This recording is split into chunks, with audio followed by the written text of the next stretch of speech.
آپ نے اپنی ٹیلی ویژن اسکرین پہ مناظر جو ہے وہ دیکھے، پتھراؤ، جلاؤ، گھیراؤ اور مار کٹائی، ڈنڈے، کون سی ایسی چیز رہ گئی تھی کہ جو وہاں پر جو ہے وہ موجود نہیں تھی؟ بلکہ نون لیگیوں نے تو یہاں تک الزام لگا دیا ہے کہ مریم نواز کی گاڑی پر جو ہے وہ فائرنگ بھی کی گئی۔ ایک نجی ٹی وی چینل میں جو ہے وہ انٹرویو دیتے ہوئے رانا ثناءاللہ صاحب، اور کل میری ان سے فون پر بات ہوئی تو انہوں نے یہی کہا کہ جی مریم نواز پر جو ہے وہ قاتلانہ حملہ کیا گیا اور ان کی گاڑی پر جو ہے وہ کسی پتھر سے تو اتنا بڑا نشان نہیں پڑ سکتا، یہ کوئی کسی جگہ سے جو فائرنگ کی گئی ہے جس کی وجہ سے جو ہے یہ چیزیں جو ہے وہ عمل میں لائی گئی ہیں۔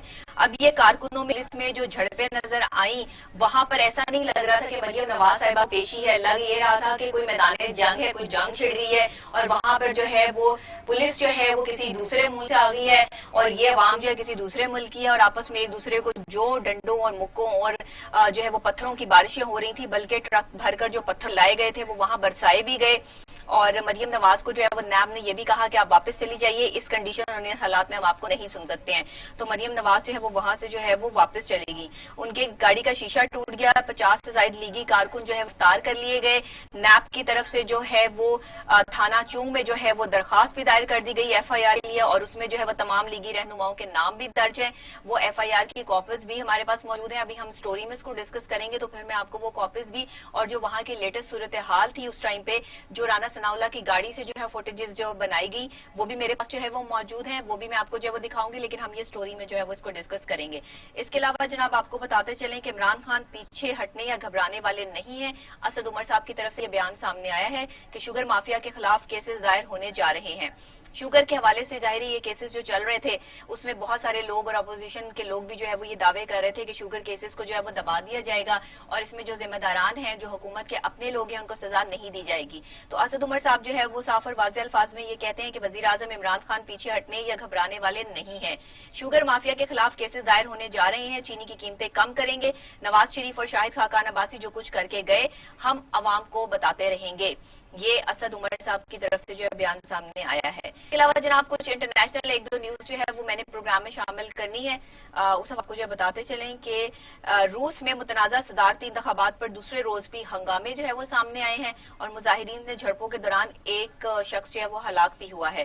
یہ بیلاروس میں جو ہے وہ متنازع یہ جو صدارتی انتخابات ہو رہے ہیں دوسرے روز بھی ہنگامہ آرائی جو ہے وہ وہاں پر دکھائی دے رہی ہے اور مظاہرین جو ہے وہ جھڑپوں کے دوران ان میں سے ایک جو ہے شخص ہلاک ہو گیا اور نوجوانوں نے رکاوٹیں کھڑی کر کے شہر میں معمولات زندگی جو ہے مفلوج کر کے رکھ دیے ہیں۔ پولیس نے مظاہرین پر ربڑ کی گولیاں بھی چلائی ہیں اور اپوزیشن نے صدر جو الیکٹریزلڈر ہیں ان کا کاشینکو کی کامیابی مسترد کر دی ہے۔ انہوں نے کہا ہے کہ یہ کامیابی ہم نہیں مانتے ہیں۔ اپوزیشن کی طرف سے بڑی ہنگامہ آرائی جو ہے وہ روس میں جو ہے وہ نظر آئی ہے اور یہ ایک اہم خبر ہے جو ہم انٹرنیشنل لیول پہ آپ کو جو ہے وہ دے رہے ہیں، بتا رہے ہیں۔ صدارتی انتخابات میں دوسرے روز بھی روس میں جو ہے وہ ہنگامہ آرائی اور جھڑپوں کے دوران جو ہے وہ بہت سے لوگ زخمی بھی ہوئے ہیں، پتھراؤ بھی ہوا ہے وہاں پہ، اور جس طرح جو ہے وہ میدان جنگ بنا رہا مریم نواز کے جو ہے وہ نیب میں پیشی پہ، اسی طرح روس میں بھی جو مناظر دیکھنے میں آئے کہ اپوزیشن ماننے کے لیے تیار نہیں ہے کہ وہاں کے جو صدر ہیں ان کو جو کامیابی جو ہے وہ انہوں نے مسترد کر دی ہے، یا فوٹیجز بھی جو ہے وہ دیکھ سکتے ہیں کہ لوگ جو ہے وہاں پہ مشتعل کرنے کی کوشش کر رہی ہے پولیس ان کو، لیکن لوگ جو ہے وہ بڑی ہی ہے وہ غم و غصے کا اظہار کیے ہوئے ہیں اور پراپر طریقے سے وہ اس چیز کو جو ہے وہ ماننے کے لیے تیار نہیں ہے۔ وہاں پہ مختلف ہنگامہ آرائی اور احتجاج جو ہے وہ کیا جا رہا ہے، پرامن احتجاج بھی ہے اور ساتھ ہی ساتھ لوگ غم و غصے کا اظہار بھی کر رہے ہیں۔ اپنے اپنے طریقے کار ہیں کہ جہاں پہ جو چیز پسند نہیں آتی تو اس کا اظہار جو ہے وہ کچھ اس طریقے سے جو ہے وہ کیا جاتا ہے۔ پاکستان ہو یا دنیا بھر کی کوئی بھی کنٹری ہو، وہاں پر اپنے اپنے طریقے سے جو ہے وہ احتجاج سامنے آتا ہے۔ اس کے علاوہ جناب آپ کو بتاتے چلیں امریکہ سے خبر ہمارے پاس ہے کہ امریکہ میں مسلمانوں کا ڈیموکریٹک صدارتی امیدوار جو بائیڈن کی حمایت کا اعلان جو ہے وہ سامنے آ گیا ہے۔ اسلام اور مسلمانوں کے دل سے قدر کرتا ہوں، جو بائیڈن کہتے ہیں کہ امریکہ میں مسلم رہنما اور تنظیموں نے ڈیموکریٹک صدارتی امیدوار جو بائیڈن کی حمایت کا اعلان کر دیا ہے۔ جو بائیڈن کا کہنا تھا کہ وہ اسلام اور مسلمانوں کی دل سے قدر کرتے ہیں، انہوں نے اسلام کے بارے میں پی ایچ ڈی اسکالر سے خصوصی کلاسز بھی لی ہیں، اور مسلم رہنماؤں کا کہنا تھا کہ امریکی مسلمانوں کی اکثریت جو بائیڈن کے ساتھ ہے۔ تو یہ بہت بڑی بات ہے کہ جو بائیڈن جیسے